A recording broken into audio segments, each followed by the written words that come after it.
जहाँ इंसान हार गया वहाँ ईश्वर ने न्याय किया। जय श्री श्याम दोस्तों। एक छोटे से गांव में जहाँ खेतों की हरी भरी फसलें सूरज की किरणों से चमकती हुई आसमान को छूने का सपना देखती थीं और नदी का शांत प्रवाह जीवन की निरंतरता का प्रतीक बनकर बहता रहता था, वहाँ रहता था रामू नाम का एक साधारण किसान, जिसकी आंखों में गरीबी की कालिक तो जम चुकी थी, लेकिन दिल में अभी भी आशा की एक छोटी सी ज्योति टिमटिमा रही थी। और वह हर सुबह उठकर अपने खेत की मिट्टी को चूमता, प्रार्थना करता कि इस बार तो भगवान वर्षा की मेहरबानी दिखाएं, ताकि उसकी मेहनत रंग लाए और उसके दो छोटे छोटे बच्चों की भूखी नज़रें कम से कम एक वक्त की रोटी तो भर सकें। रामू का जीवन एक लंबी सड़क की तरह था, जहाँ हर मोड़ पर कांटे बिछे हुए थे। कभी सूखे की मार पड़ती तो कभी साहूकारों के ब्याज के जाल में फंस जाता, लेकिन फिर भी वह हार नहीं मानता। अपनी पत्नी सीता के साथ मिलकर दिन रात खेतों में पसीना बहाता, जो खुद भी कमज़ोर काया वाली औरत थी, लेकिन जिसके कंधों पर पूरे परिवार का बोझ था, और जो रातों को बच्चों को लोरी सुनाते हुए आंसू निगल जाती, क्योंकि कल फिर से खाली थाली ही परोसनी पड़ती थी। गांव के ठाकुर हरिशंकर सिंह, जो एक क्रूर जमींदार था और जिसके पास सैकड़ों एकड़ जमीन थी, हमेशा गरीब किसानों पर अत्याचार करता रहता, उनकी फसलें हड़प लेता, बकाया कर्ज के नाम पर उनके खेत छीन लेता, और रामू भी उसी की चपेट में आ गया।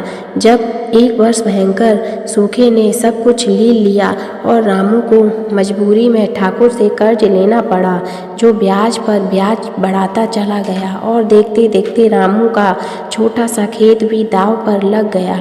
रामू ने बहुत कोशिश की कि वह अपना कर्ज चुकाए, रात दिन मजदूरी करता, जंगल से लकड़ियां लाता, बाजार में बेचता, लेकिन ठाकुर की लालच की कोई सीमा न थी।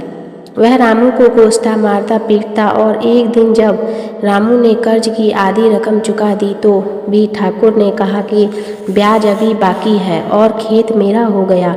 रामू ने रोया, गिड़गिड़ाया, गांव के मुखिया के पास गया, लेकिन मुखिया भी ठाकुर का दलाल था। पुलिस थाने पहुंचा तो थानेदार ने रिश्वत के अभाव में केस ही दर्ज नहीं किया, और इस तरह रामू का परिवार सड़क पर आ गया। सीता बीमार पड़ गई, बड़ा बेटा श्याम स्कूल छोड़कर शहर भाग गया मजूरी करने, छोटा बेटा मोहन भूख से तड़पने लगा, और रामू खुद एक रात खेत के किनारे बैठा ईश्वर से पुकारा कि हे प्रभु, अगर तू है तो यह अन्याय क्यों सहन करवा रहे हो? हमने तो कभी किसी का बुरा नहीं चाहा, केवल मेहनत की रोटी मांगी थी, लेकिन जवाब में केवल हवा का शोर और चांद की उदास चांदनी ही मिली। वर्ष बीतते गए, रामू की उम्र ढलने लगी, सीता की सांसें थम गईं। एक रात जब बुखार ने उसे घेर लिया और दवा के पैसे न होने से वह चली गई, रामू अकेला पड़ गया। मोहन को भी मजबूरी में शहर भेज दिया और वह खुद भिखारी बनकर गांव में घूमने लगा। लेकिन ठाकुर की क्रूरता कम न हुई। वह कहता कि यह तेरी किस्मत है, ईश्वर ने तुझे गरीब बनाया है तो सह ले।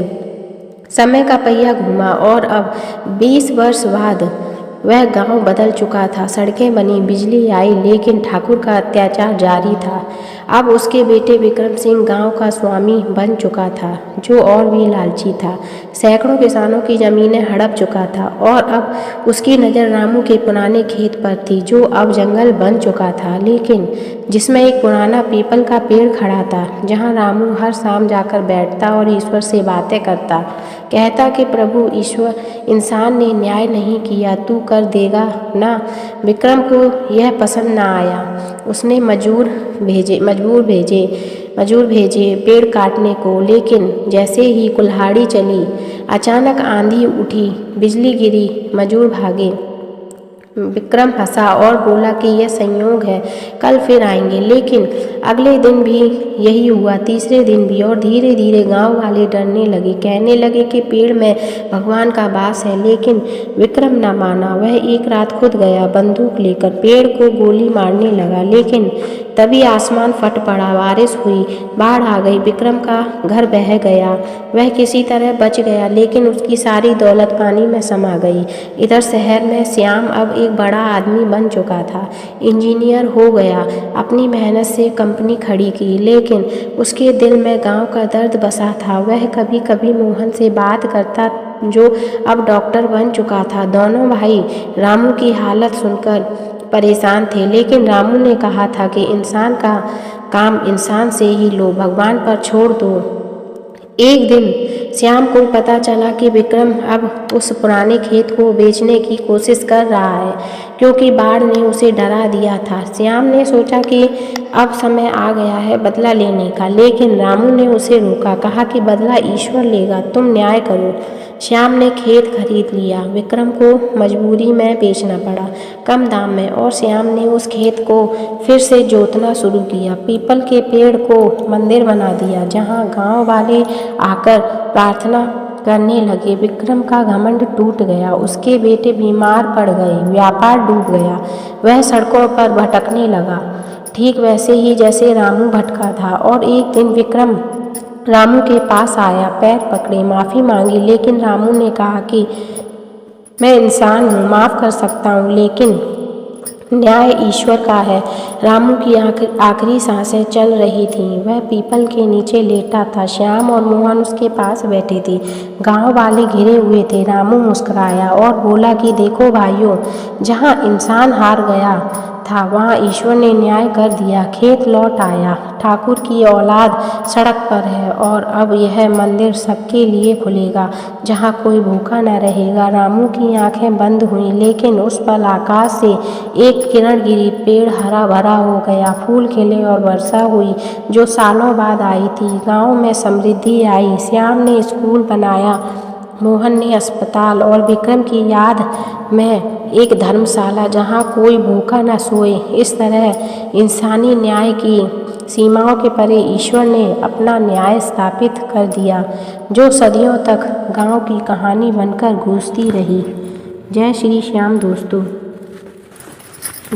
अगर कहानी अच्छी लगी हो तो चैनल को सब्सक्राइब कीजिए और वीडियो को लाइक भी कीजिए।